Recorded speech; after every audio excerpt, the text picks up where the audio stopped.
Hello student, आज हम लोग शुरू कर रहे हैं combination of inductor in series. यानी कि आज हम लोग इंडक्टर को सीरीज कॉम्बिनेशन में ऐड करेंगे।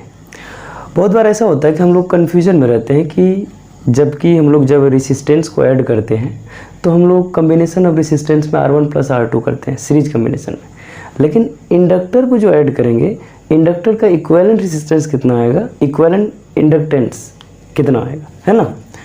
जैसे मान लीजिए कि हम लोग ये कन्फ्यूजन में रहते हैं कि मान लीजिए ये रेसिस्टेंस है अपने पास, ठीक है, ये रेसिस्टेंस R1 है और ये R2 है। तो हम लोग इनके बारे में पहले से ही जानते हैं। इनके बारे में क्या जानते हैं कि इनका जो R इक्विवेलेंट आने वाला है वो ये दोनों का सम आने वाला है, ठीक है।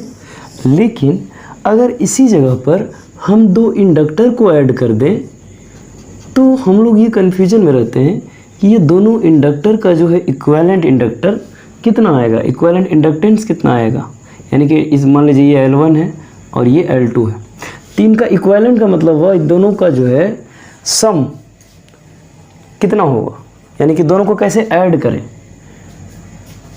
या जब दो इंडक्टर सीरीज कॉम्बिनेशन में हो तो दोनों का इक्विवेलेंट यानी दोनों का इफेक्टिव वैल्यू कितना होगा। तो हम लोग ये कन्फ्यूजन में यानी कि L इक्विवेलेंट वैल्यू में हम लोग कन्फ्यूजन रहते हैं कि L इक्विवेलेंट का वैल्यू क्या होगा, जबकि हम लोग R इक्विवेलेंट का वैल्यू जानते हैं। तो आज हम लोग जो है इसी कन्फ्यूजन को दूर करने वाले हैं। इसके लिए हम यूज करने वाले हैं कौन सा, मैग्नेटिक फ्लक्स यानी फैराडेज लॉ। फैराडेज लॉ हम लोग पढ़ चुके हैं क्योंकि इलेक्ट्रोमैग्नेटिक इंडक्शन जिसको हम लोग EMI बोलते हैं वो पढ़ चुके हैं। तो ये जो टॉपिक है हम लोग आज शुरू कर रहे हैं किसमें, EMI क्लास 12 का जो फिजिक्स है उसमें जो EMI है, EMI में हम लोग इसको जानेंगे कि जब दो इंडक्टर को क्या कर दिया जाए, सीरीज कॉम्बिनेशन में ऐड कर दिया जाए तो उसका क्या इफेक्टिव इंडक्टेंस, जो इफेक्टिव इंडक्टेंस होता है उसका वैल्यू कितना होगा। क्योंकि हम लोग रेसिस्टेंस के बारे में तो बचपन से ही जानते हैं, क्लास 10 से ही जानते हैं। क्लास 10 में जब हम लोग इलेक्ट्रिक करंट पढ़ रहे थे तो तभी से हम लोग जानते हैं, जब इसमें ओम्स लॉ अप्लाई किए थे तो जो इफेक्टिव रेसिस्टेंस जिसको बोलते हैं इक्विवेलेंट रेसिस्टेंस वो R1 + R2 यानी कि दोनों के सम के इक्वल आया था जब ये सीरीज में होता था। और जब इसी रेसिस्टेंस को हम लोग पैरेलल में ऐड करते थे, पैरेलल में रखते थे तो कितना आता था। जैसे मान लीजिए ये R1 है, ये R2, जब दोनों पैरेलल में रहेगा तो कितना आता था effective resistance, R equivalent equal to 1/R1 + 1/R2। यानी कि हम लोग रेसिस्टेंस के बारे में बचपन से ही जानते हैं, 10th से ही जानते हैं कि सीरीज में रहेगा तो दोनों का सम कर देंगे, अगर पैरेलल में रहेगा तो क्या करेंगे, 1/R equivalent equal to 1/R1 + 1/R2। जबकि हम लोग कंफ्यूज कहाँ होते हैं कि जब दो इंडक्टर को हम लोग सीरीज में ऐड कर दें तो हम लोगों को पता ही नहीं चलता कि क्या कैसे है ना। तो चलिए अब हम लोग क्या करेंगे, हम लोग जो है दोनों इंडक्टर को ऐड करने वाले हैं। दोनों इंडक्टर को कैसे ऐड करेंगे थोड़ा ध्यान से देखिए। सबसे पहले हम लोग यहां लिख लेते हैं कॉम्बिनेशन ऑफ इंडक्टर।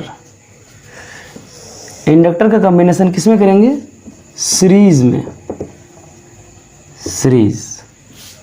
या हम लोग इसको दूसरे लैंग्वेज में कैसे लिखेंगे, series combination of inductor, series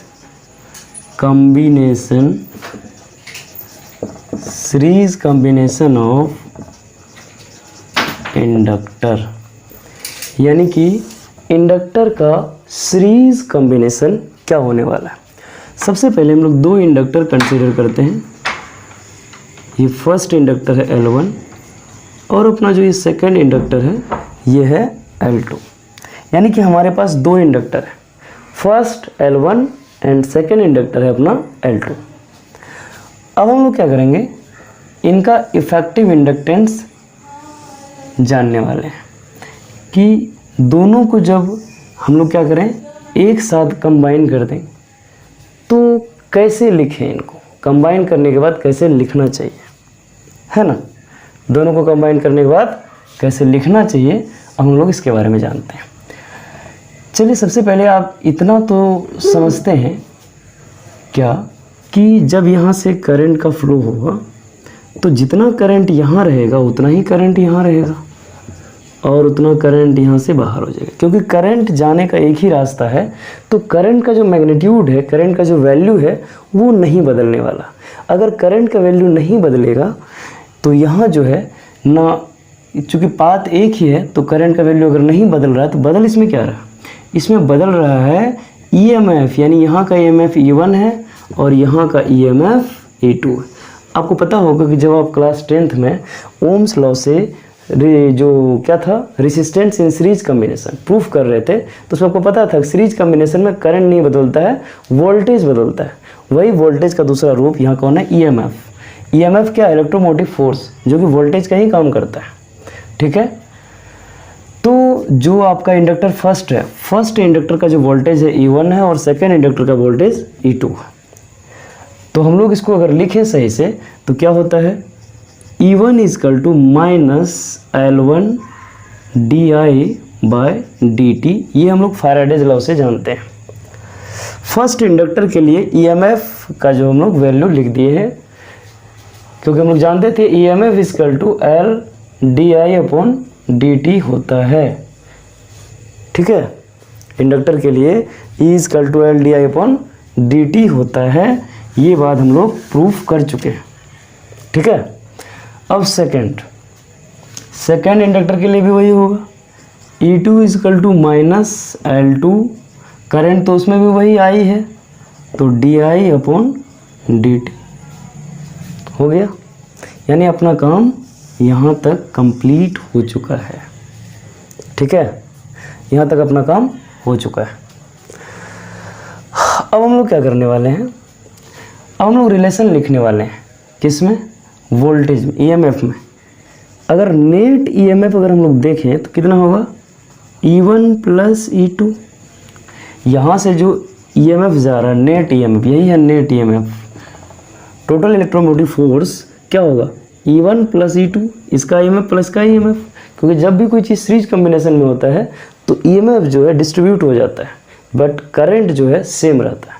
तो यहाँ EMF E1 प्लस E2 का जो सम होगा वो नेट EMF के इक्वल होगा।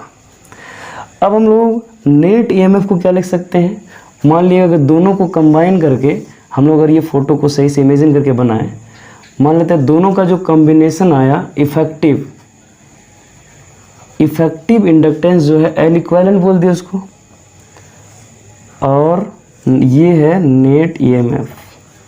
तो यहाँ से हम लोग लिखें नेट EMF का वैल्यू कैसे लिखेंगे, नेट EMF इक्वल टू क्या होगा, माइनस L इक्विवेलेंट, करंट तो वही di है अपॉन dt, यानी कि नेट EMF का लिखेंगे minus L equivalent. L equivalent यानी कि दोनों का कॉम्बिनेशन, हम मान लिए कि दोनों का कॉम्बिनेशन का वैल्यू कितना होगा, L इक्विवेलेंट का इक्वल होगा, और di upon dt is equal to E1 का वैल्यू कितना है, minus L1 di upon dt plus, और E2 का value minus L2 di upon dt।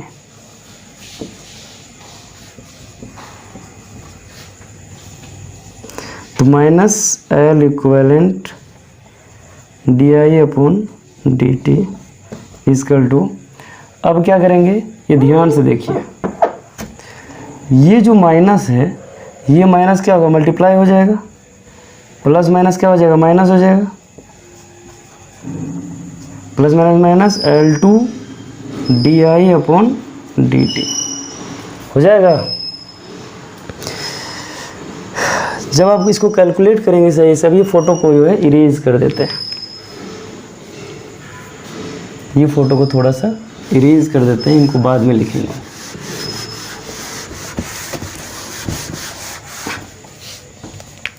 ध्यान से देखना है, अगर आप इनको सही से देखें तो यहाँ minus L equivalent di upon dt is equal to, यहाँ देखिए तो ये सब में कॉमन क्या, माइनस है di अपॉन dt, यहाँ भी माइनस di अपॉन dt।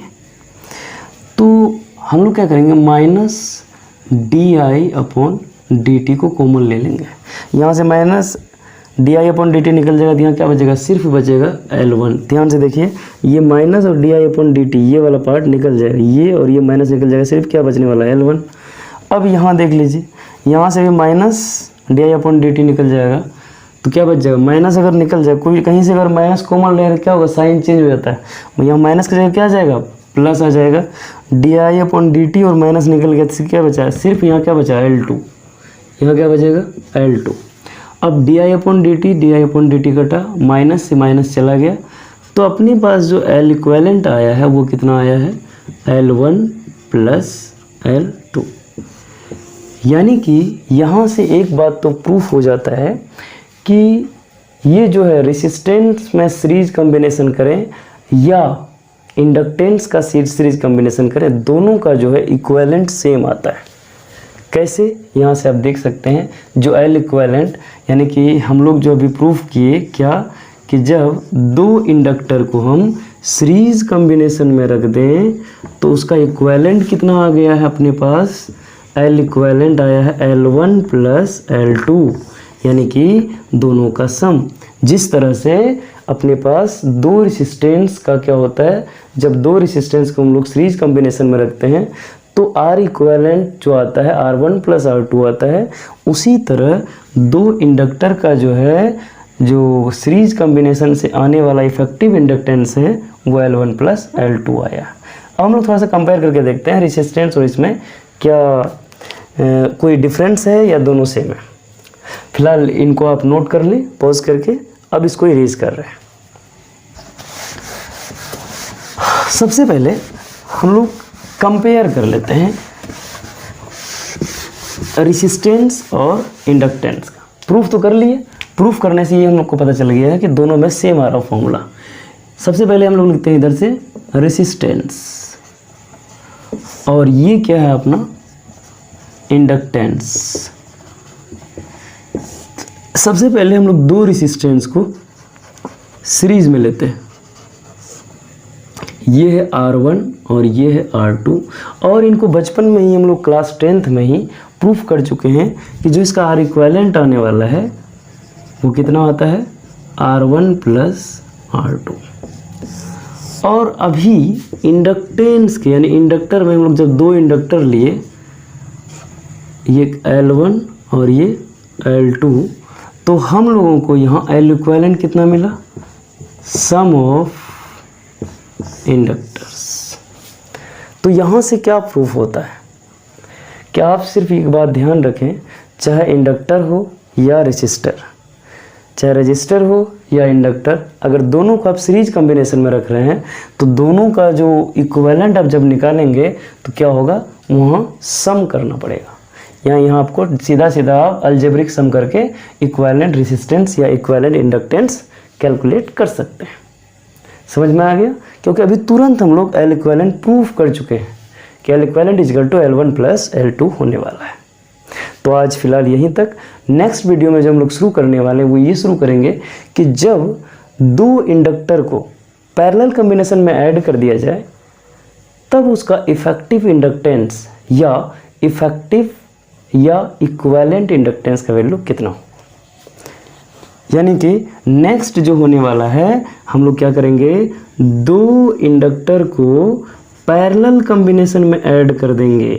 किस में ऐड करेंगे, पैरेलल। मान लीजिए ये अपना L1 है, ये अपना L2 है, दोनों को जब पैरेलल में रख देंगे तब हम लोग ये जानना चाहेंगे कि इसका जो है L इक्विवेलेंट कितना आने वाला है। सीरीज में किए तो दोनों का सम आ गया, अब पैरेलल रहेगा तो कितना आएगा ये जानेंगे और इसको प्रूफ भी करेंगे। जैसे इनको अभी प्रूफ किए तो प्रूफ करने से पता चला L1 प्लस L2 होगा, उसी तरह इनको भी प्रूफ करने वाले हैं, बट इसमें नहीं, नेक्स्ट वीडियो में। आज फिलहाल यहीं तक।